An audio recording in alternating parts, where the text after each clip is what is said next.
مریض ہے اسے ہاتھ میں 1 درجن کیلا پکڑ کے لیے جا رہا ہے، انناس پکڑ کے لیے جا رہا ہے، سنترا پکڑ کے لیے جا رہا ہے۔ سرکار رفیق ملت نے ایک اعلان اور شاندار فارمولہ ہمیں اور آپ کو عطا فرمایا۔ ایک خطاب میں میرے آقا نے فرمایا، اے میرے بھائیوں، اپنے بھائیوں کی عیادت کو جایا کرو، اور اپنے بھائی کیا، اٹھاؤ نبی کی سیرت کو، دیکھو نبی کی سیرت۔ نبی کی سیرت میں تمہیں یہ بھی ملے گا جو نان مسلم تھے میرے آقا نے ان کی بھی عیادت کی ہے، تاکہ تالیف قلب ہو سکے اور وہ اخلاق سے متاثر ہو گئے۔ آج سینکڑوں کو خدا مان رہا ہے اس فعل سے متاثر ہو کے پیشانی ایک خدا کے سامنے۔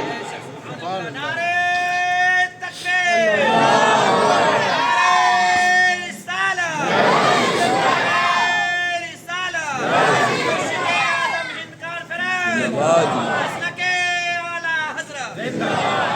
اللہ اکبر۔ وہ جملہ سنیے آپ جس کو میں نقل کرنا چاہتا ہوں۔ سرکار رفیق ملت فرماتے ہیں، اے میرے بھائیوں، اے میرے بھائیوں، اے میرے بھائیوں سنو۔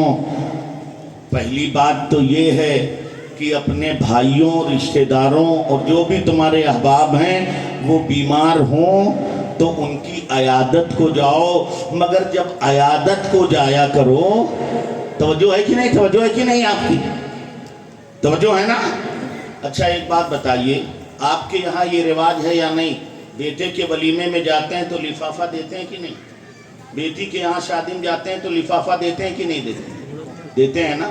حالانکہ بیٹے کی شادی میں ولیمہ کر رہا ہے، کوئی ضرورت نہیں ہے اسے آپ کے لفافے کی۔ جو 20 طرح کے کھانے بنوا رہا ہے اس کو آپ کے لفافے کی کوئی ضرورت نہیں ہے، مگر آپ دیتے ہیں، رواج ہے، دیجیے، منع نہیں۔ مگر سرکار مرشد اعظم ہند کے شہزادے میرے مرشد اجازت سرکار رفیق ملت فرماتے ہیں، کسی بیمار کی عیادت کو جاؤ تو اس کے پاس پھل لے کے نہ جاؤ، اللہ جمعہ استطاعت دے تو وہ پیسے ایک لفافے میں رکھو اور اس کے تیماردار کو چپکے سے دے دو۔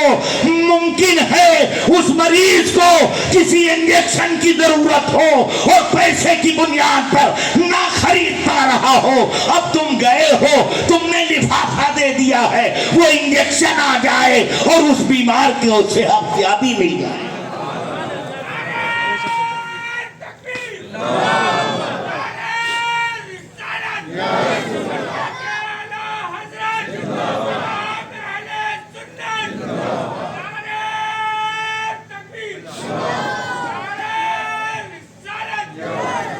یہ چھوٹی چھوٹی باتیں زندگی میں اپناؤ، میرے آقا کی سنتوں کو اپناؤ، انشاءاللہ ہماری زندگی میں انقلاب آئے گا۔ سرکار نے فرمایا انشاءاللہ اب ہم جب عیادت کرنے جائیں گے تو لفافہ لے جائیں گے نا، انشاءاللہ انشاءاللہ، اور جو ضرورت مند ہے ان کے لیے خاص طور پر۔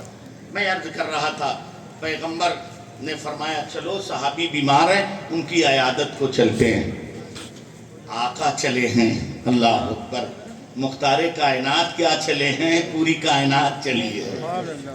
گئے صحابی کے پاس، دیکھا نزا کا عالم ہے، فرمایا قل لا الہ الا اللہ محمد رسول اللہ، لا الہ الا اللہ پڑھو۔ اللہ اکبر، جو صحابی راتوں دن لا الہ الا اللہ محمد رسول اللہ پڑھو، نبی فرما رہے ہیں، وہ نبی جو پتھروں کو حکم دیں تو پتھر کلمہ پڑھنے لگے، مگر آج ایک صحابی کو حکم ہو رہا ہے کلمہ پڑھو، مگر ان کی زبان پر کلمہ نہیں جاری ہو رہا ہے۔ میرے آقا نے فرمایا ضرور ان کے اوپر کسی کا حق ہے، ضرور ان کے اوپر کسی کا حق ہے۔ آپ تو حق کا مفہوم تک نہیں سمجھتے، آپ کو حق کی خبر تک نہیں ہے۔ آپ کا حال یہ ہے کہ اگر اللہ نہ کرے دادا کا انتقال ہو گیا تو پھوپھیوں کو جائیداد نہیں دیں گے، آپ جائیداد میں حصہ نہیں دیں گے۔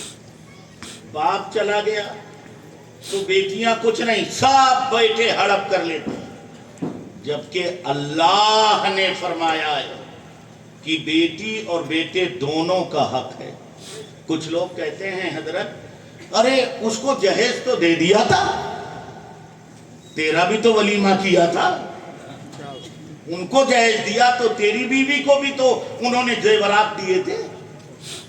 اللہ اکبر۔ حق کا تعلق، تفصیلی گفتگو کا موقع نہیں، حقوق پہچانو اپنے بھائیوں۔ ایک اتنی سی زمین کے پیچھے برسوں مقدمہ لڑتے ہو، برسوں۔ اتنی زمین بھائی نے قبضہ کر لیا، اسے بھی نہیں لینا چاہیے، ناحق کیا ہے۔ اور جو اپنے بھائی کی ایک بالچ زمین ظلمن لے لے گا، ساتوں زمین کا اتنا حصہ گلے کا توق بنا کے قیامت میں ڈال دیا جائے۔ اللہ اکبر۔ مگر آپ لے لیتے ہیں، آپ کو پرواہ نہیں، اور پھر اس پر مقدمہ بازی ہوتی ہے۔ 1000 روپے کی زمین نہیں ہوتی، لاکھوں روپے مقدمے میں خرچ کر دیتے ہو۔ ایک صاحب سے کسی نے پوچھا، مسلمانوں میں مالداری کا کوئی فارمولہ بتا دیجئے کہ مسلمان مالدار کیسے ہوگا۔ تو انہوں نے کہا یہ فارمولہ تو کسی ماہر آدمی سے پوچھو جو اقتصادیات اور معاشیات کا ماہر ہے، مگر میں موٹے موٹے طور پہ بتاتا ہوں، اگر مسلمان اپنی زمین و جائیداد کے مقدمے ہندوستان کی کچہریوں سے اٹھا لیں تو مسلمانوں کی آدھی آبادی مالدار ہو جائے گی۔ مقدمے میں لڑ رہے ہیں، حق حقوق مارے ہوئے ہیں، نہ ماریے۔ جو جس کا حق ہے وہ حق اس کا دیجیے۔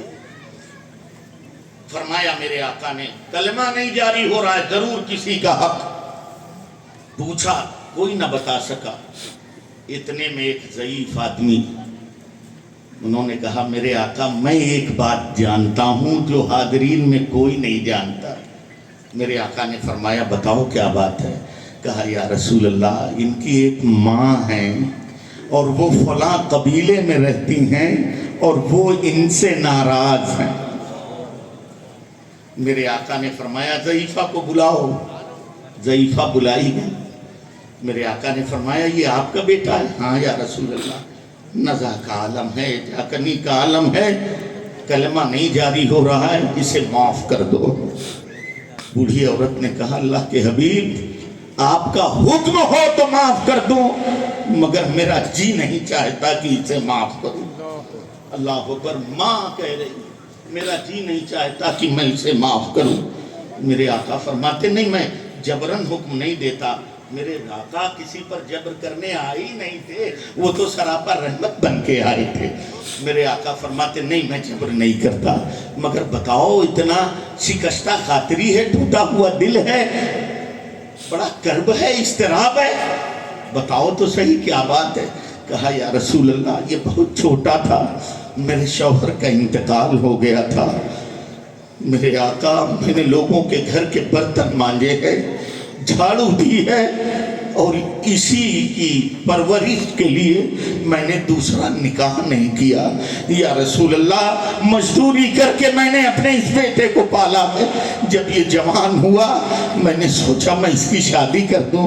میرے آقا میں نے اپنی استطاعت کے مطابق اس کی شادی کر دی، لیکن میرے آقا جب شادی ہو گئی تو یہ میری بات سے زیادہ اپنی بیوی کی بات مانتا تھا، اور یا رسول اللہ مجھے اچھا نہ لگا تو میں اس کا گھر چھوڑ کے چلی گئی۔ اللہ اکبر۔ میرے آقا نے یہ سنا، رحمت عالم نے یہ سنا، وہ جبرن تو نہیں کہہ سکتے تھے کہ ضعیفہ معاف کرو۔ میرے آقا فرماتے ہیں صحابیوں جاؤ لکڑیاں اٹھا کے لاؤ۔ صحابہ گئے، لکڑیوں کا انبار لگایا گیا، آگ لگائی گئی، شعلے دہکنے لگے۔ میرے آقا نے فرمایا اسے اٹھاؤ اور اس دہکتی ہوئی آگ کے نظر کر دو۔ ماں تڑپ گئی، کیا میرے آقا اس آگ میں جلائیں گے؟ اللہ کے حبیب فرماتے ہیں اس آگ سے یہ آگ بہتر ہے، تو وہ نہیں معاف کرے گی تو تیرے بیٹے کو اٹھا کے اسی آگ میں ڈال دیا جائے گا۔ ماں کی ممتا پھڑکتی ہے اور پھر ماں کہتی ہے اللہ کے حبیب اس نے مجھے بہت ستایا ہے، دل تو نہیں چاہ رہا تھا، لیکن میرے آقا میرے سامنے میرے جیتے جی میرا بیٹا آگ میں ڈالا جائے یہ میری ممتا گوارا نہیں کرتی، اس لیے میں نے معاف کیا، میرا خدا معاف کرے۔